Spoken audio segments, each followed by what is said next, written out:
হবে, ঠিক কিনা বলে?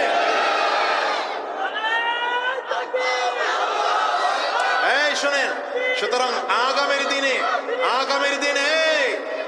দিনে ইসলাম ক্ষমতায় যাক, আপনারা চান কি চান না? কোরআন ক্ষমতায় থাকুক, আপনারা চান কি চান না?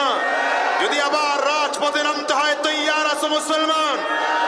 শোনো, উলামায়ে কেরাম ধীরে ধীরে এক হতে তৈরি করেছেন, কাছে আসতে শুরু করেছেন। এখন টুপির ভেদাভেদ ভুলে যাওয়া শুরু হয়েছে, ঠিক কিনা বলেন? এবার বাদ দাও, উলামায়ে কেরাম যেহেতু এক জায়গায় চলে এসেছেন, আমরা সব দল আর মত বাদ দিয়ে দেশ রক্ষার জন্যে, কোরআন রক্ষার জন্যে, ইসলাম রক্ষার জন্যে এখন উলামায়ে কেরামদের নেতৃত্ব মেনে নিতে চাই। যদি উলামায়ে কেরাম তোমাদেরকে আবারও ডাক দেন, আমরা উলামায়ে কেরামদের ডাকে সাড়া দিয়ে রাজপথে নামব।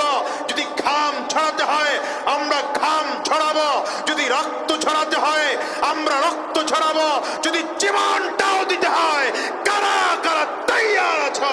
দুই হাত উঁচু করে আল্লাহকে দেখাও।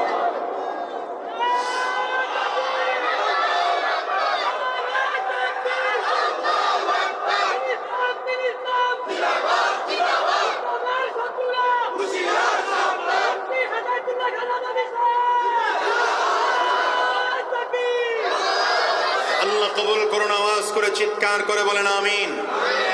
এই দেশের মানুষ কখনোই ভালো মানুষের কদর বুঝে নাই, ভালো মানুষের কদর বুঝতে চেষ্টা করেন, ঠিক কিনা? আওয়াজ করে বলেন।